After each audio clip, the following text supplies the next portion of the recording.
Yeah, I'm Kapil. I've been working with Infosys like from past 5 years. It's the same company I've been working from past 5 years.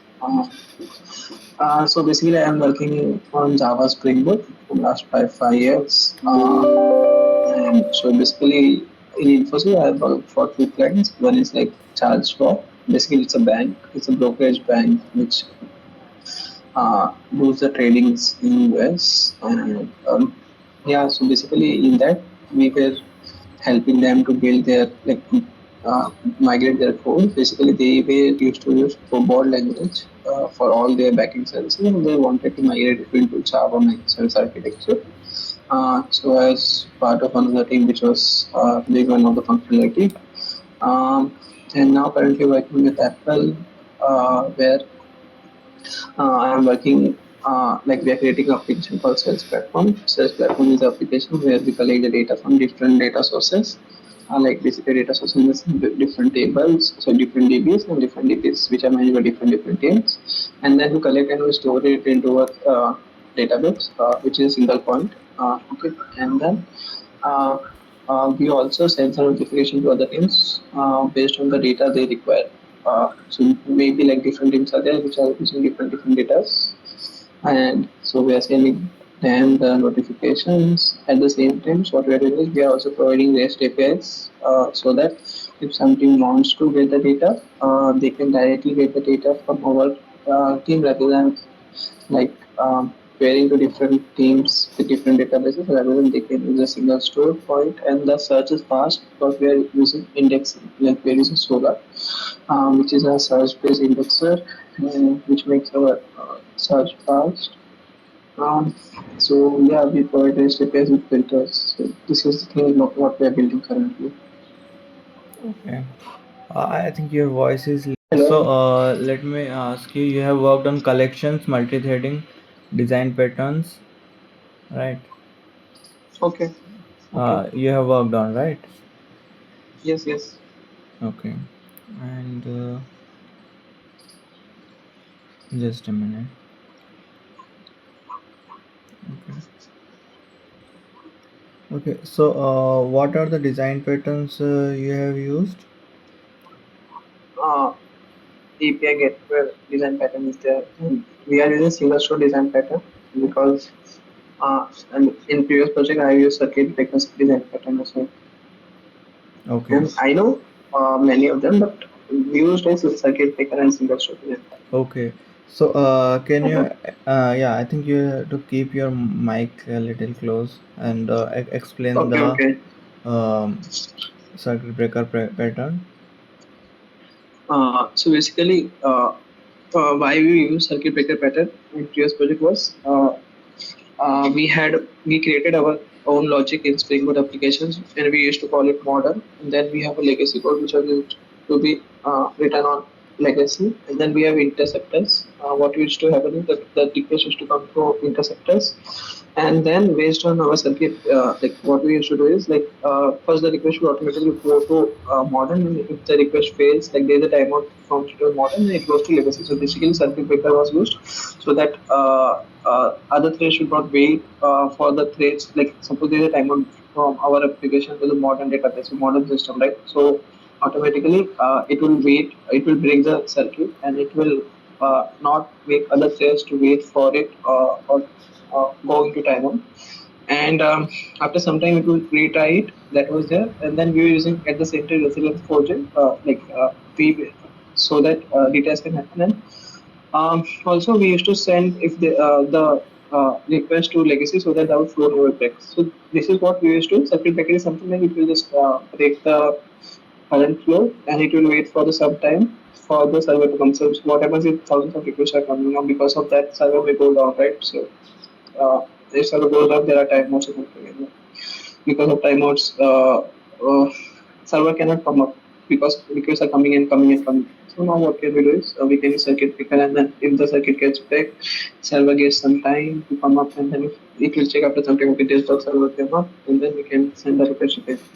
Okay. Can you explain the status of is status of the circuit breaker? What are the status? I know one is closed, one is open. Uh, Closed is something when everything is going fine, and when open is something when the circuit gets break. Okay. Uh, Have you used half open no. or half closed? Is which one is there? Half closed is the one, or half open is the one? Uh, Half open and half closed. Which one is there? Like half closed is something like few of the requests will be still going with like number of requests we can mention, and then uh, like and a few requests will break it down. Like whichever threads will uh, like timing out. That I know. Yeah. Okay. Mhm.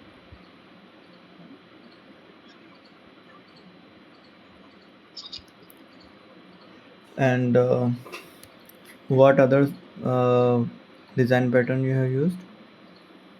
This asynchronous communication where we are doing in our current project using Kafka, and then a single store pattern where we are collecting data from different resources and storing into our Couchbase. Okay. So, how do you set up Kafka in your project? We have a Kafka broker. We have VMs running, and we have installed Kafka there. And we know the uh, broker of like a broker of that, and then in the properties we'll mention that all the things required. I didn't quite get it. What are all the things So you we have a need separate. installation or something, or importing, Yeah. or No, whatever we'll is do. needed? Yeah. Yeah. So yeah, we'll in a separate we have installed the Kafka server. We have installed it. Um, uh, and like we also install Jupyter, like this is prerequisite of it, and that will be running on servers. And then we have three servers for it, like three brokers with one as private and two as children. Um, yeah, like there we get the Bootstrap server ID from it, and with the ID we can like connect it to it. Dimensionally that Bootstrap server Just a minute. in Do the you have property mic required. in your hand? Okay, now it's there. It's very close to my Yeah. Yeah. what we I call thought you are holding mic mouth. still. The voice. Yeah. Sorry. Yeah, yeah. Now it is better. Yeah. Yeah. It's much better. So I was saying that we have installed three servers, and we know the Bootstrap server ID, and then based on that we'll just connect to it. Okay. Uh, Hmm. so And then we manually stop and start if we need like well for patching activities what on are the VM. the port you are using? Uh, I guess 1809, uh, or that was for Couchbase. Uh, I guess 1809 was the port. I couldn't remember, but we have Bootstrap server, and then uh, I guess So, what is the Bootstrap server for?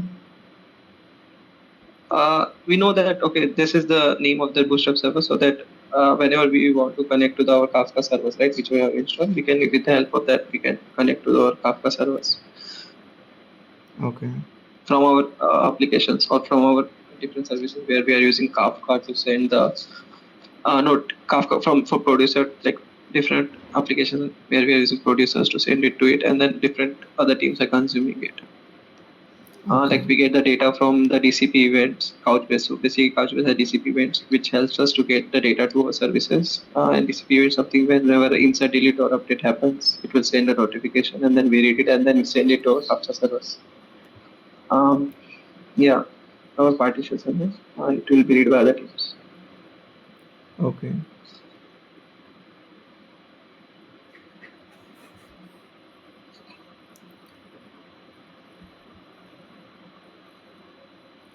Okay.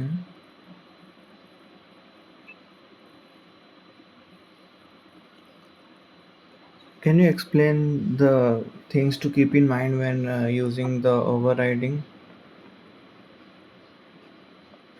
Okay,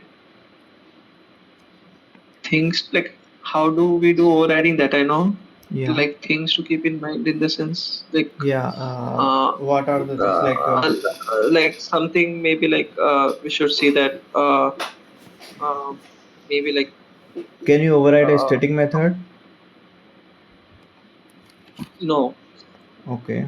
Uh, can you override a private method? No. Okay. Uh, can you keep the uh, return type same? uh, no. Okay. In overriding. Yes. Okay. So can you keep the signature same in overriding? Signature in the sense number of parameters. Number of parameters and type of parameters. uh, yes. Even Okay. I guess real time can be same. And Yeah. what happens in Real time will be also same. overloading? Can we keep Number return of type parameters will same? be different. Different type. No, in overloading we cannot. In overriding we can. Again, we can keep it same, but based on but parameters should not be same at that time. Okay, Yeah. fine.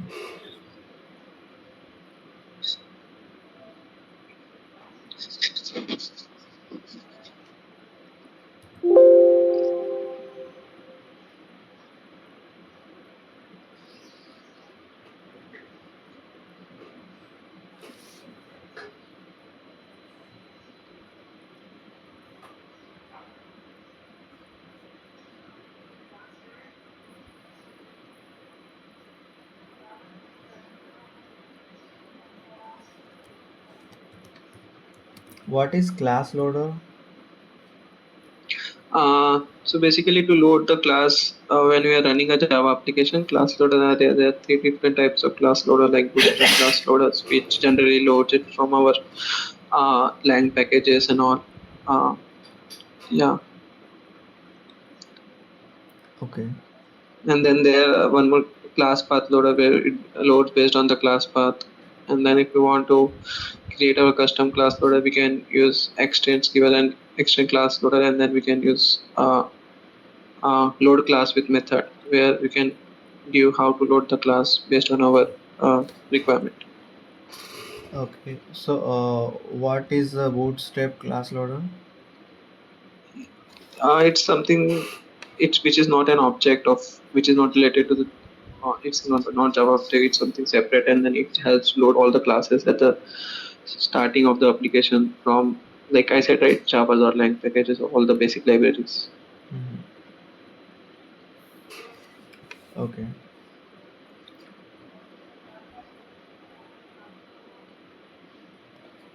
Uh,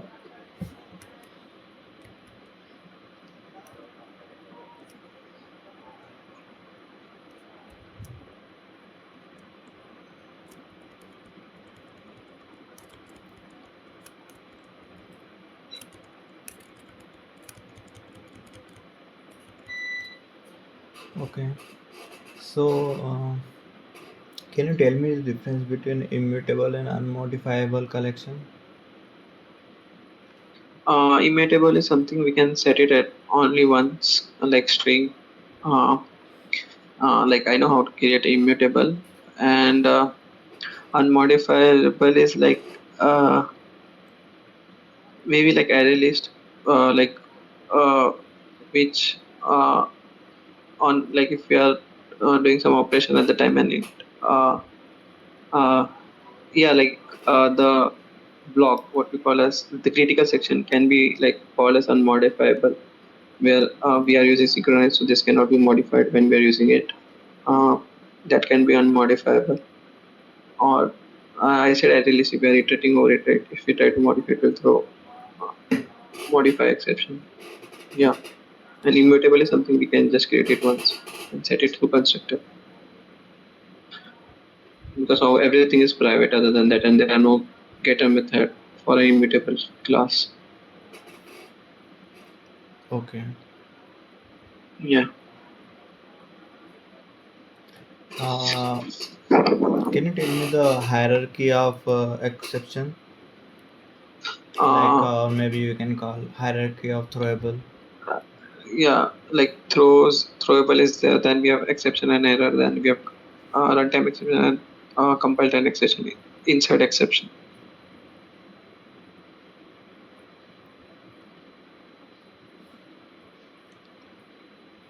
Like throwable, exception, error, and then to custom and runtime.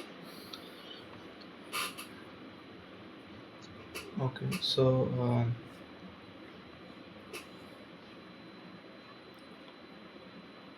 what is the difference between exception and runtime exception? Runtime exception is a child class of an exception. Exception can be child. Exception can be compile time as well. Um, Runtime exception is something which you cannot handle while coding. Uh, uh, yeah, We like cannot exception is the parent handle. class of We cannot handle while coding.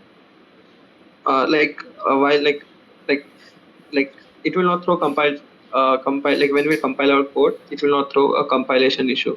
The runtime exceptions, and it will come at the runtime only. I mean to say that. So can we handle null pointer exception while coding? Yes, like we can use optional classes or uh, for that can be done using optionals. We can handle it.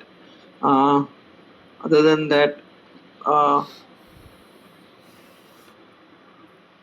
uh, Please remove the filter. uh, like we can in the catch block we can use it. Like if the exception is of null time exception, then do this operation like that in the catch block. But compiler will not know that exception will come when we run the code. It will come based on our input or whatever a scenario. Okay. Yes. So you have used this optional class. Yeah, I know it. Optional classes. So Uh, what is the use of this optional class, and what are the methods in it? so basically, to handle the null pointer exceptions, we generally go for optional classes. Like we have dot of method, dot of null label method is present method in the optional classes. If you want to create an object on optional, then off. If you want to create an object which can contain the then of null label. If you want to check, okay, if the value is null or if the value is present, like if there is, it's not, if the value is not null, we can use if present methods. Uh, and then like yeah.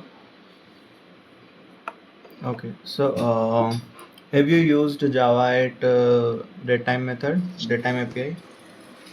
uh I don't remember. uh I guess no, like not used. Hmm.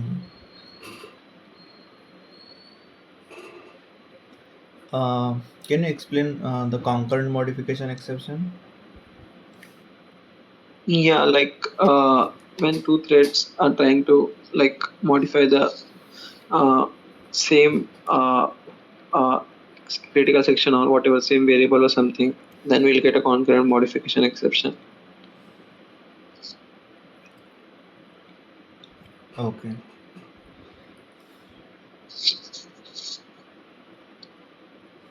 Can you explain about JMeter? Like if you want to run a lot of requests based on some parameters, we can go with JMeter. Generally, we use it for testing our endpoints. Like, and also we use the like how fast our APIs are working. We can go with JMeters. Like in how much time, how many requests should we have call, like should we send, or based on other different parameters are present in the JMeter, and then we can use it. Like Okay. in previous project, we used it. Mhm.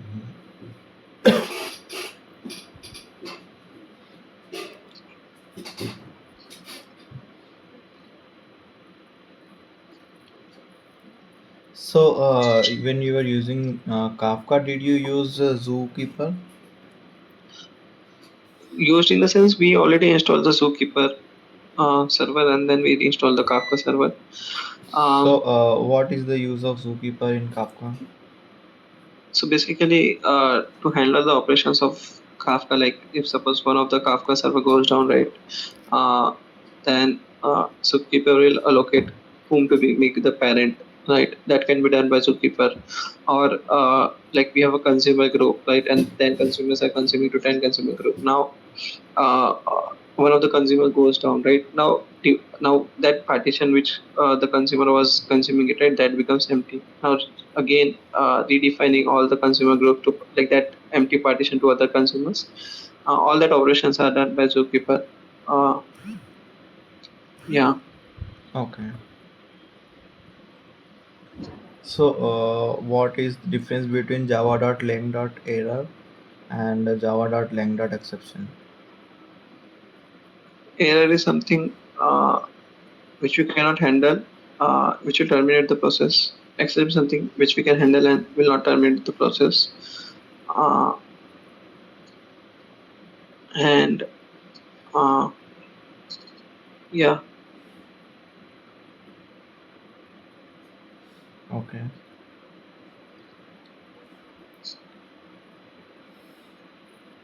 Can you give me an example of um, uncaught exception? Uncaught exception. I guess it's a runtime exception only.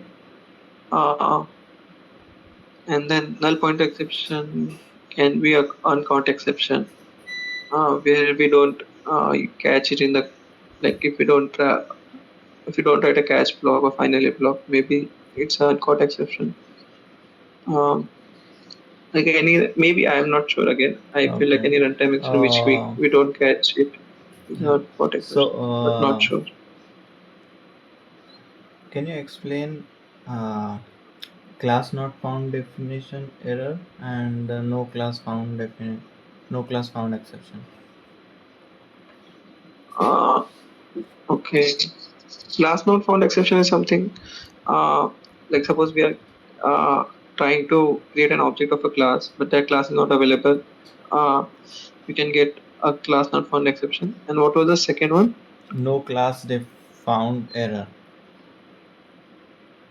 Okay. Uh, no class found error. What is the difference? Class not found exception and no class found error. Uh, maybe like class not found exception is something which is not available in our class path, and no class found error is something uh, like it's not in the jar something. We're not sure, like, but I guess Hmm. this could be like, yeah. Why do you use volatile keyword? If you want other threads to know what is the status of what are the status of something, some variable, then we can make it volatile so that other threads to knows that what is the recent value of the thread. I like other threads also can like it's basically written in the heap rather than in the stack, and why it's written in the heap so that other threads can know it. So, so this will break thread safety. Yes. Thread safety in the sense it will not maintain atomicity. Okay. So, Yes, it will. Like, so is it possible like there can be a race condition? yes, like so basically like one of the thread is using it and has written okay, race condition may not be possible because of volatility. That is why we use volatility. Okay. So, Yeah. will What is it race thread safe condition? or not thread safe?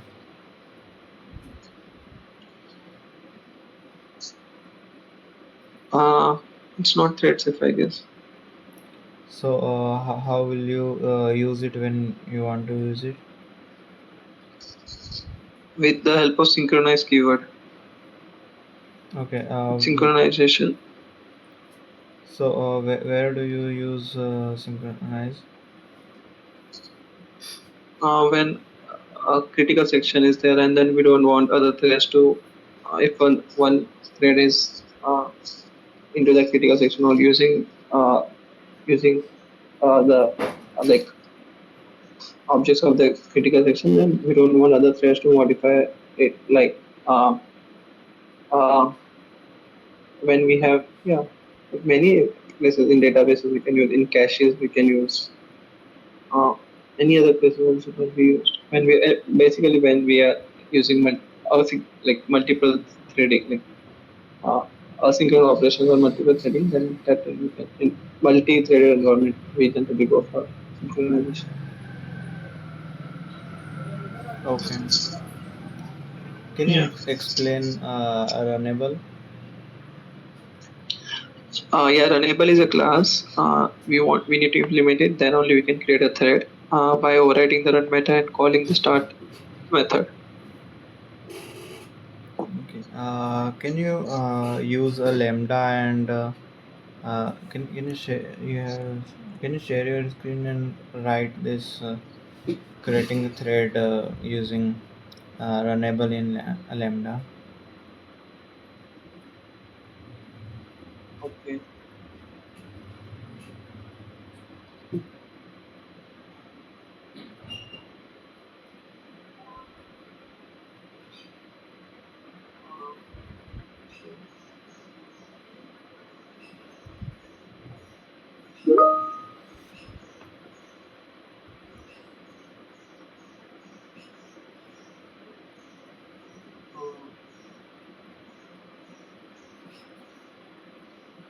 Okay.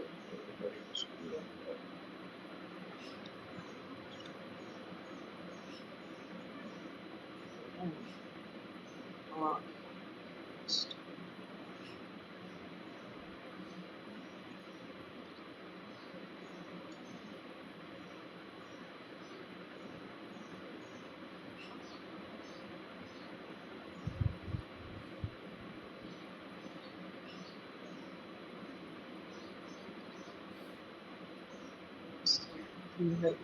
Here we can use lambda,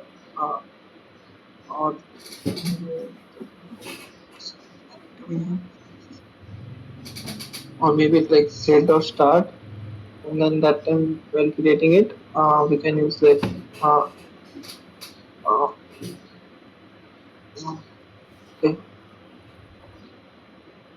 or like some kind of get a class which is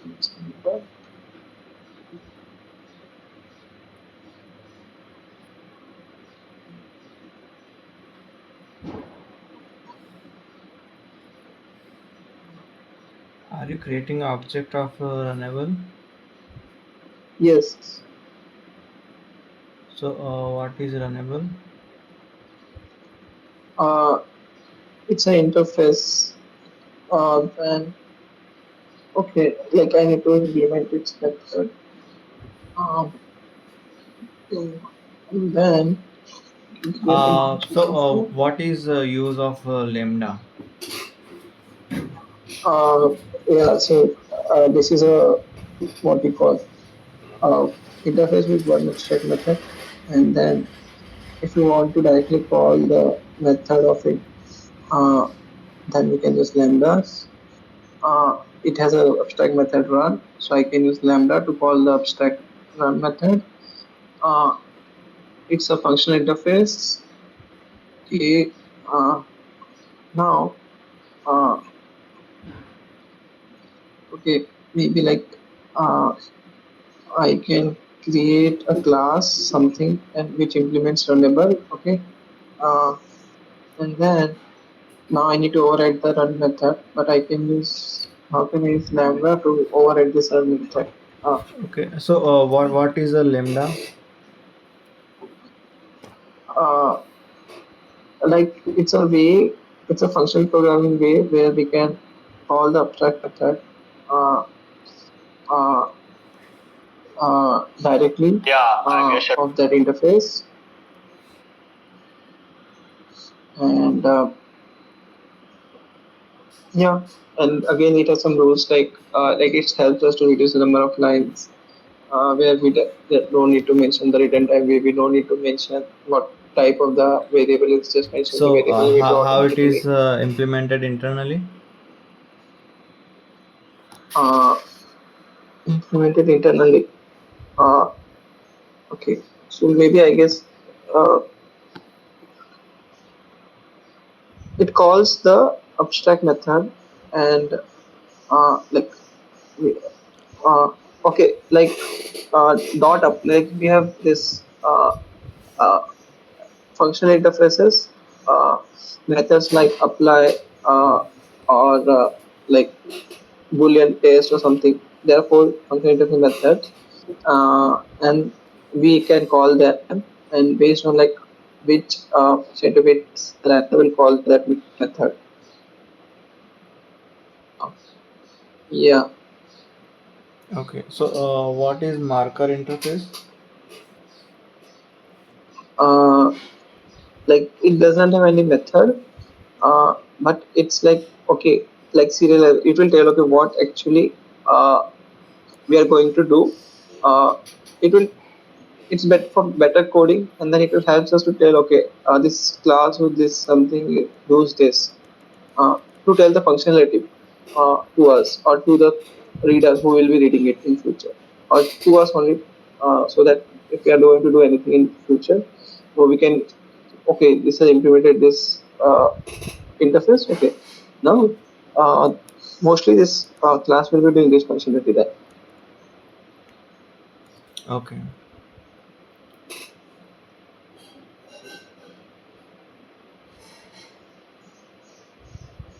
Yeah.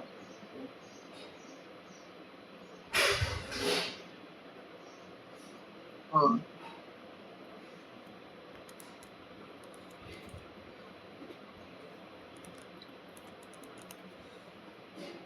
Fine. Uh, can a abstract class have a constructor? Can I constructor? Yes, Why? we can have instance variable in abstract class. So, To uh, so that now like if you want that instance variable to like uh, set some values or something, we can use in the constructor we can set the values. okay. So, what is the difference between init and static block? Not sure about init block. Static block is something uh, like which is declared with the static keyword and then the block, and which is loaded at compile time. It's a static block. Yeah, static block I know. Uh, what is init block? I'm not sure. Okay.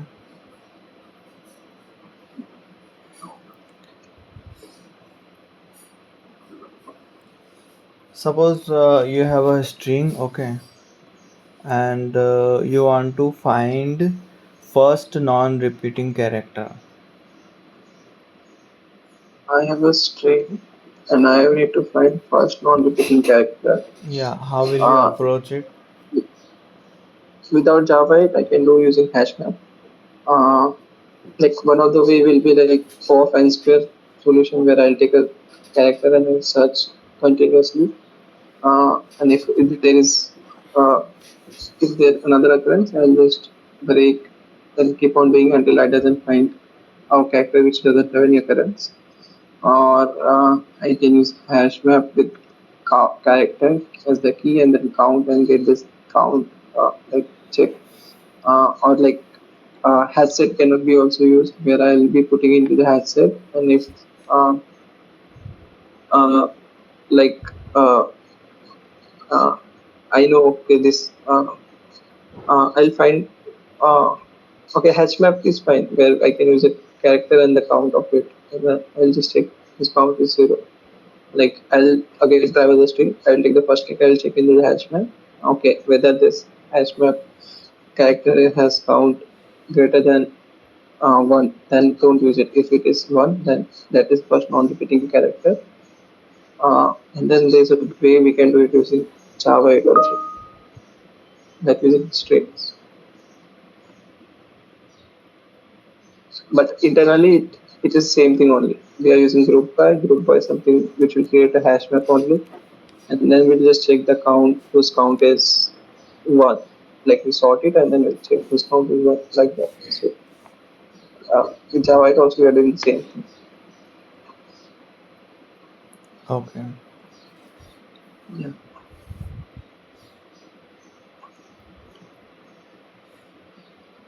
fine.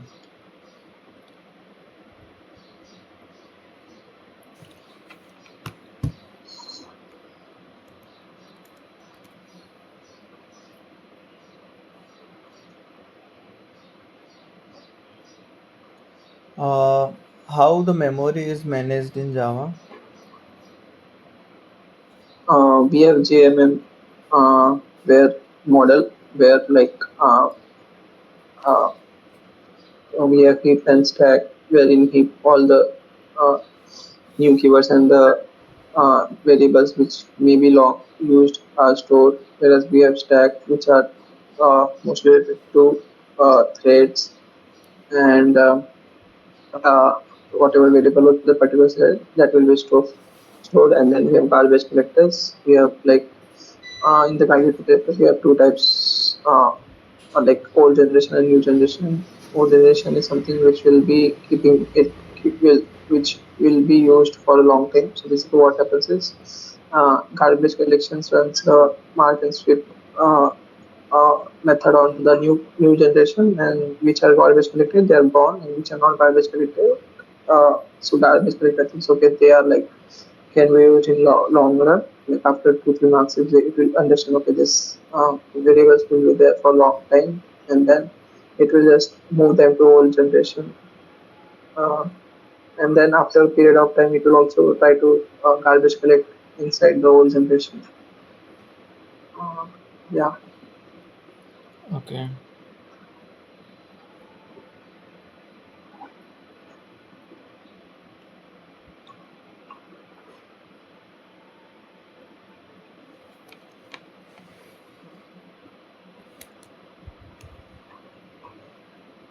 Uh, can you explain the permgen,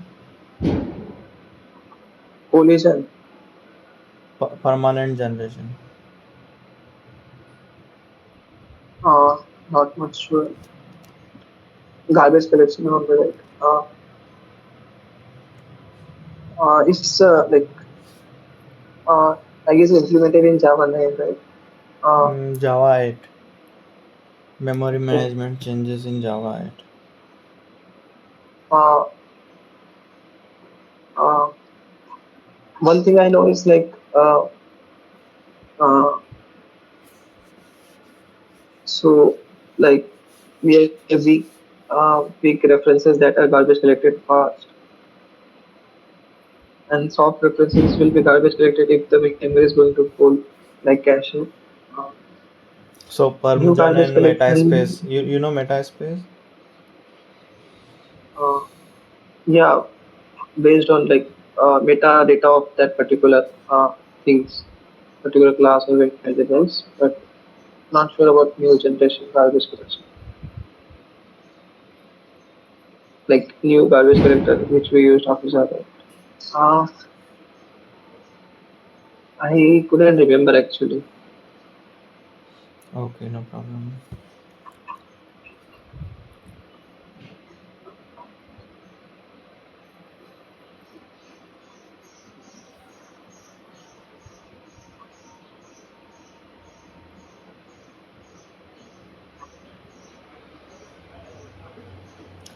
Okay, so you have, suppose you have threads like T1, T2, and T3. So how will you ensure that T2 thread run after T1 and T3 run after T2? Uh, we can set the priority of the threads. How can you set that? Thread priority is the method, right? Uh, and then 1 to 10, like if 10 is greater than 1, 2, 3, like that. Or 3 other than 1, 2, and 3, that's a 31, Without 31 to priority, you 32. can do that. Uh, the priority only thread to something with uh, uh, like okay, thread 2 will always notify to thread 1, and then thread 1 will always notify to thread 3 something. Can we do like that? How do you not Or notify? using dot notify But method. notify before notify what you will have to call. Yeah, correct. I need to give the critical section to that thread. Uh, okay.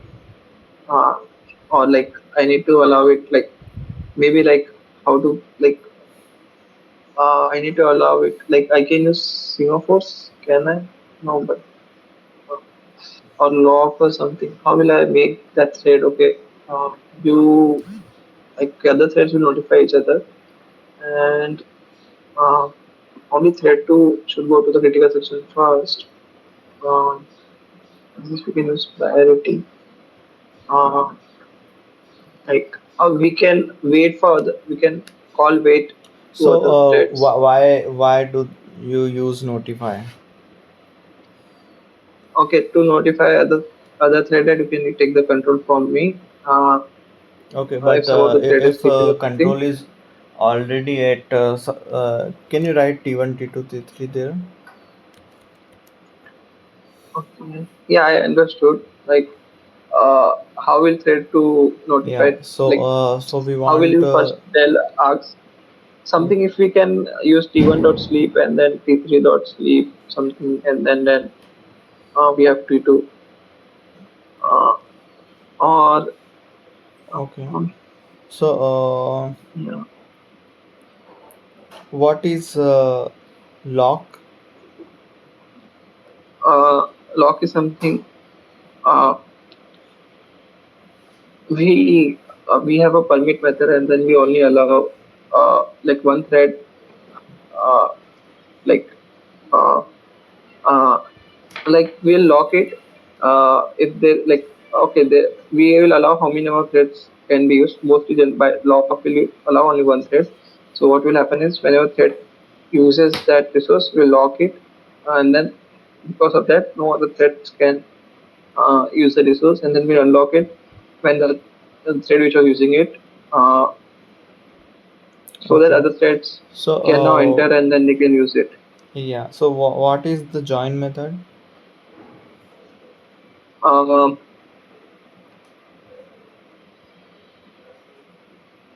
I,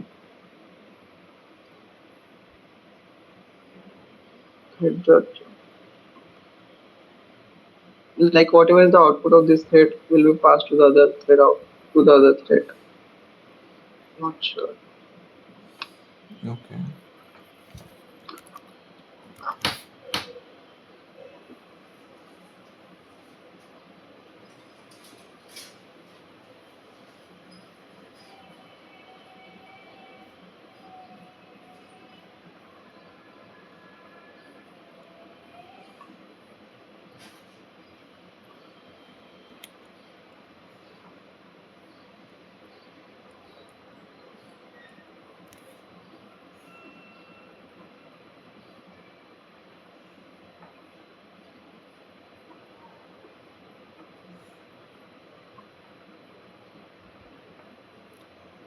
Okay. How do you find a median of two sorted arrays?